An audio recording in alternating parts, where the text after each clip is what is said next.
Welcome to Developing Leadership the Genuine Contact Way, where we're focused on nourishing a culture of leadership by applying timeless principles of life to the art of leadership. In each episode, we're exploring one key principle. We'll share our own wisdom and insights and invite you to consider your own experiences in life and business so far, and of course, how you want to further your leadership development with this theme. Our theme this week is all about balance. I'm Rachel Bolton, and I'm here with Birgit Williams. We want to start today by looking at the idea of being in balance, or the state of being out of balance, as a way of looking at the framework for what balance is. Nature has a preference for balance. Nature will work towards balance always. When we look at ourselves as leaders, when we're in balance, physically, mentally, emotionally, and spiritually, it's possible to perform in wise and constructive ways. Physically, when we're out of balance, we tend not to perform. Mentally, when we're out of balance, our minds tend to worry, lean towards fear, and have a challenge to get on track with what is right in the world.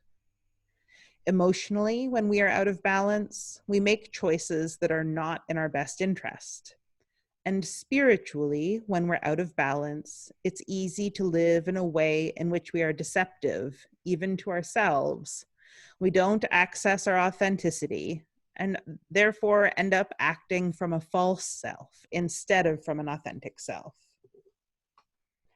I was noting, Rachel, about how nature prefers balance. And so that is one of those natural laws. And we like to work with natural laws. We like to work with nature rather than against nature. And ultimately, everything that you talked about regarding being in balance or out of balance could also be looked at from that lens of I'm in harmony with nature, I'm in my balance, or I'm in discord with nature and I'm out of my balance. And one leads us into a flow of being our very best self, and the other leads us into challenges that come from being in discord with nature.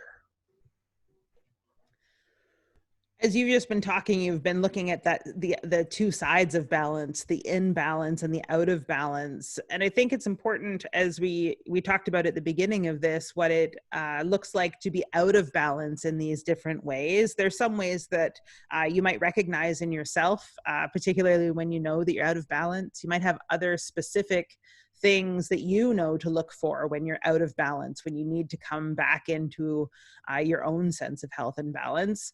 I think it's important to have a picture of what that health and balance looks like too, so that we're holding the picture of what we're working towards maintaining, sustaining, regenerating, rather than just focusing on what it is that we're trying to avoid for ourselves. So I think it's a great idea to spend a couple of minutes making a few notes for yourself about what does it look like when I'm in my health and balance, from all of those different parts of the human being, from our physical selves, our emotional selves, our mental and our spiritual selves as well, being clear about that. With that clarity of what it is that being in your health and balance really looks like, we want to share with you a couple of tips for maintaining your balance throughout the day, throughout your week, throughout your life. Some simple things that you can be doing to make sure that you are developing your leadership capacity with balance. The first one is to take a 5-minute break once an hour to do something very different from what you have been doing. If you were doing a physical activity, to do something that is more still and quiet. If you were engaged in some kind of high stress mental activity, to do something that is physical.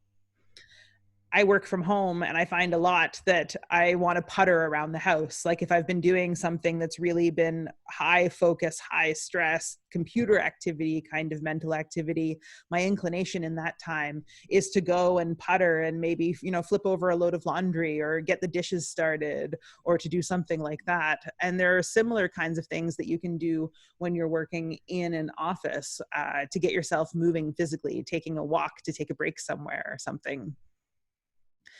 The next one is to change your activity every 2 hours. This is about how you organize your day so that your activity focus is changing every 2 hours, to not stay with a particular focus for longer than that, to shift to something else. It might be moving from that like intense computer work to a time where you're having some meetings with others, for example, as a way of shifting that activity so that you're staying in balance by not getting pulled in one direction for too long. Another one is to get outside into nature to the extent that is possible. If you have a meeting with someone, maybe arrange to be outside taking a walk together so that you're talking, for example. To do your best to spend at least an hour a day in nature. And the last step we want to offer for you today is to learn to meditate and to make it a daily practice, even if it's only for a 5-minute stretch. Although it's great if you can do your best to meditate for at least 15 minutes a day. When I was a senior leader of an organization, and my meetings generally were half an hour long with different staff people, and they all knew to come equipped and ready to go outside for a walk. And that's what we would do with our meetings. We would take a slow walk outside. It was in a city center, but we would walk as we talked and processed and were creative together, discussed problems, discussed opportunities. And it was a wonderful way for each of us to not only be in our own balance, but to offer the best of ourselves into the conversation. And this climate that I was in, I was up in Canada, and there was cold winters, and that meant, oh yes, cold or snow didn't keep us in. Usually rain didn't either. We were simply equipped to get outside into nature for our meetings, and I feel it was very, very successful. And it's such a great idea, I think, to invite people into that state of balance in such a simple way as well. I think it can sometimes feel a little bit uncomfortable. Like, am I really going to ask this person to have this business conversation while we're taking a walk in the park? But how refreshing it is and how often people are so happy to participate in that together. Beginning with these simple steps, they might seem really simple, but we know that what it does is to start to create the internal conditions for you to begin bringing your mental, emotional, physical, and spiritual consciousnesses into balance. The more that you do these little things, the more that you notice the places where your self is asking for balance in different ways.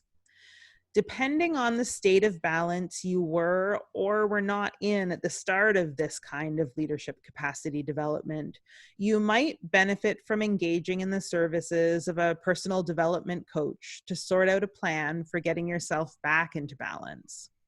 As you develop further plans for your balance, remember to include all 4 dimensions of the human being into this balance.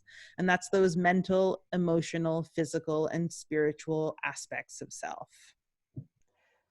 We hope that we have conveyed the importance of being aware of this topic of balance, that through offering some simple steps, it doesn't feel overwhelming to you to get started, even if you feel that you are not in your balance and don't know how to get there. As Rachel said, there's simple steps that we've offered, and they help you on that path to starting to make a difference on that path of your own back into balance. And yes, this is one of those times where you might need a little extra help. So we recommend looking up a good coach in your area to talk things over with, letting them know that your goal, your personal development goal, your leadership capacity goal is to be able to work from your own state of balance. I think it's really great at this point in the world to, like, there are so many different kinds of coaches available. So depending on where you're noticing you might need some support, you can look for someone who very generally can support you in all of these aspects of the human being. But if you know you really want to focus on something, you can always find somebody who offers a very particular niche focus to really help you strengthen the parts of yourself that you're wanting to focus on. And it's such a blessing to be able to have all those choices to choose from to get just the right supports that you need. I'd like to highlight just a little bit about the spiritual aspect. We are not speaking about religion. It might or might not even be faith. There is a spirit in each of us, and each of us is uniquely ourselves. And so there are coaches who will offer spiritual guidance, spiritual discernment that are not taking you on a religious path, but helping you to get into your own balance with this, great mystery that we live within and that you are part of. Thanks very much for those last words, those important words of wisdom. We are now at the end of our conversation, all about developing the leadership capacity for balance today. Thank you, Birgit, for joining me. Thank you, everyone, for listening. We'll see you in the next episode. Hopefully, be sure to check that out. And also, before you go, subscribe to our channel so that you can get all of our latest episodes right to your inbox.